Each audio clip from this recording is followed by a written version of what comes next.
My 32nd birthday was an interesting one because it meant that I'd now lived half my life as a normal person and half my life with a disability, which gives me a unique perspective when it comes to imagining a world that is truly inclusive. As a normal person, I didn't think that much about inclusion until I was in an accident and my right foot was amputated.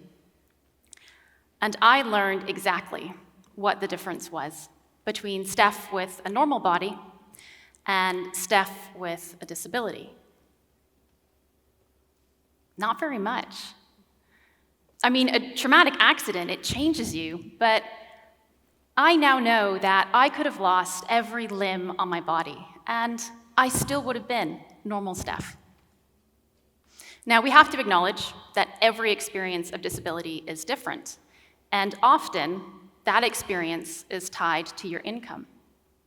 And I know how fortunate I am to have access to some pretty incredible artificial legs. You know, I can walk, I can run, I can even wear 3-inch high heels on a night out, if I choose to. And if I were to walk by you on the street wearing trousers, you probably wouldn't even know that I had a disability. But it's the days that I wear shorts, or I have a pressure sore, and I can't wear my artificial leg, and I have to use crutches, that I notice a difference in the way people respond to me. And often, there is compassion and there's empathy. But there's also awkwardness and distance. Because sometimes we can be weird around people who are different from us. And even though we are desperately trying not to be weird, it's the fact that we even think someone is different from us that affects how we treat them. And I think we all do it. I've been married now for 11 years. But when my husband, Brent, first asked me out, I said no. Now, Brent has paraplegia, and he uses a wheelchair. And, I like Brent, we were friends. But if I'm honest, part of the reason I said no was because of his chair. I didn't really know very much about paraplegia, and I guess I was concerned that I would find myself being more of a caregiver and less of a girlfriend. Fortunately, Brent is a very persistent man, and eventually I gave him a chance, but we lived in different countries, so I needed picking up from the airport, which Brent did in his car, which he drove. Because with today's technology, you don't need legs to drive a car. And on the way back, he needed to stop by the office, and I was impressed. Brent worked in a fancy office building. He's a software engineer. Because again, you don't need legs to use a computer. And then we went to hang out with his friends, and they were really interesting, and they were funny, and they were nice. Because again, you don't need legs to meet up with your friends for dinner. But it certainly helps when the restaurants and the transportation and the workplace environments are accessible. And this is where the social model of disability comes in. So first, we need to understand what it is. So there are two models for disability. And one is the medical model, which says that if you have a disability, then there's something wrong with you, and we want to help you fix that. And the alternative is the social model of disability, which says that medical conditions do not disable people. It is the attitude and structures of society that disables people. So what does this look like in real life? So this is a story about my first pedicure as an amputee. Now, being the daughter of an accountant, I, of course, pointed out that I should be given a 50% discount. It is half the time, it's half the product, it should be half the price. But management said no. Now, obviously, I could have just walked away, but I felt like my position was incredibly reasonable. So I said, fine, I will pay full price. But everything you do to my real foot, I'm gonna need you to do to my artificial foot. Yes, thank you.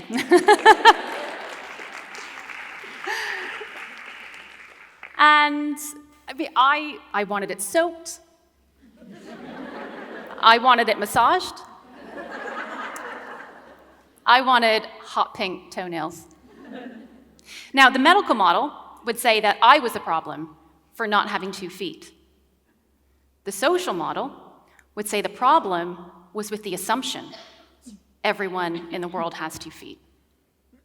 And I know this might seem like kind of a trivial example, but this was the first time in my journey as an amputee where I didn't feel the need to apologize for who I was.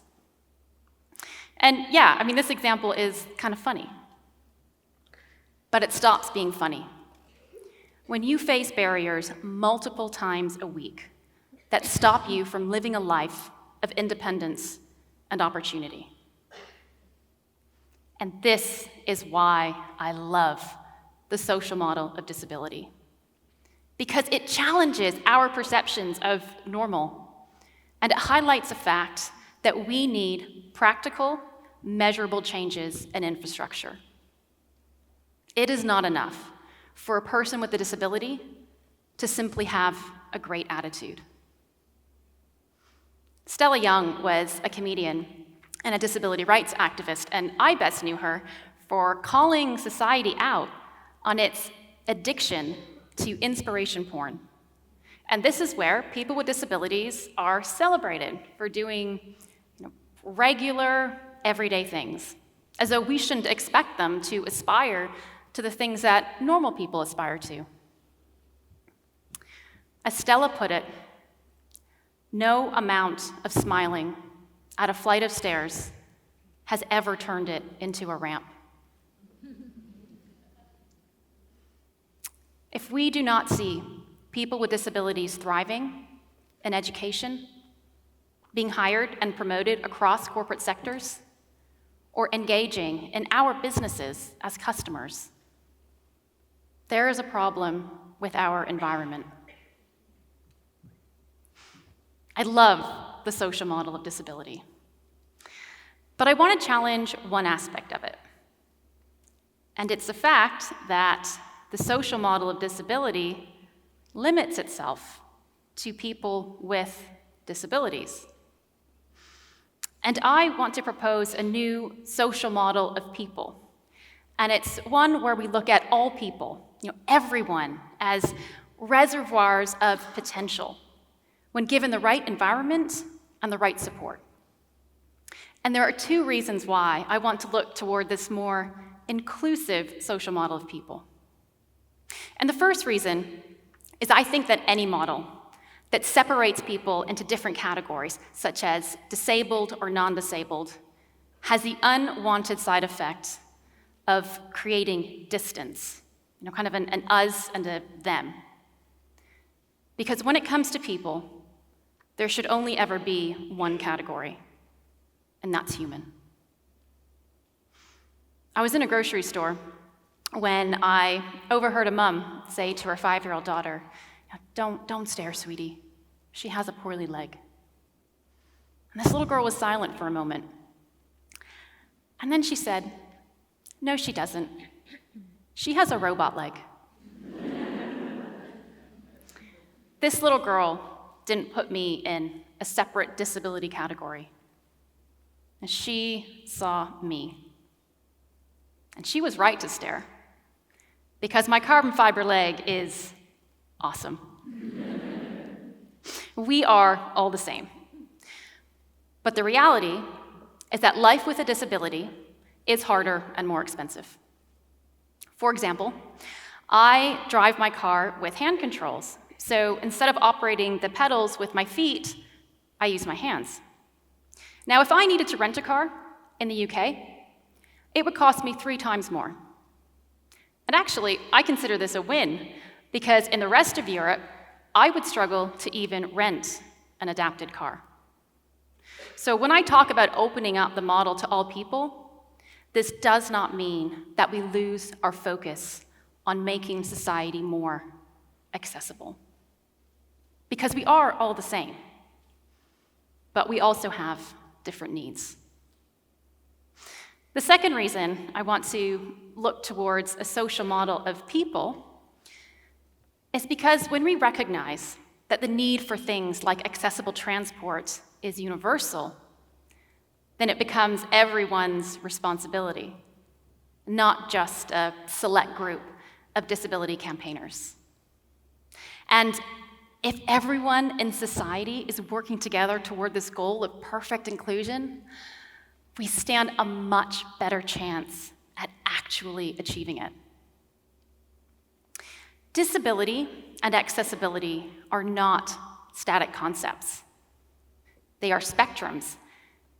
We are all on the spectrum, and our position on it can change at any point in our life. Consider, for example, accessible transport and the London Underground. Now, they are trying, but it is not ideal. And typically, when you think of accessible transport, you associate that with a wheelchair.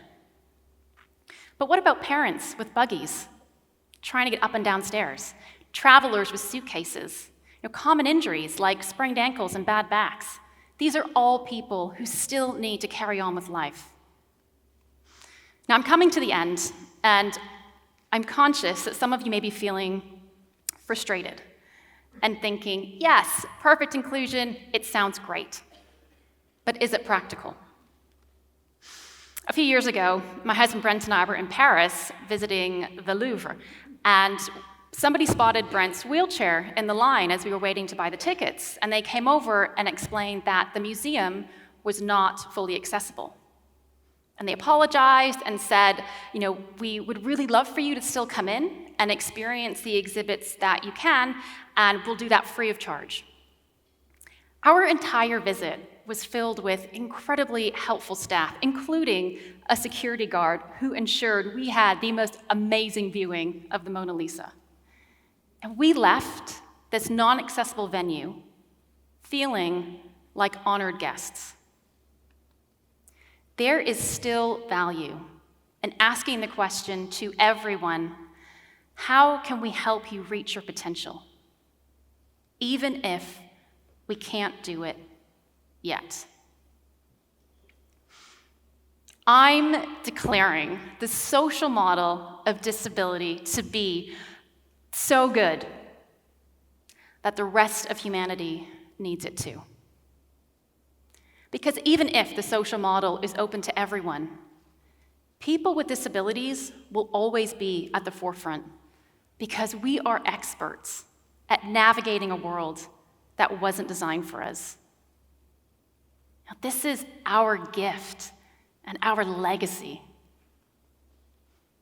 They don't know it yet, but the world needs us, and they need our model. Thank you. Thank you.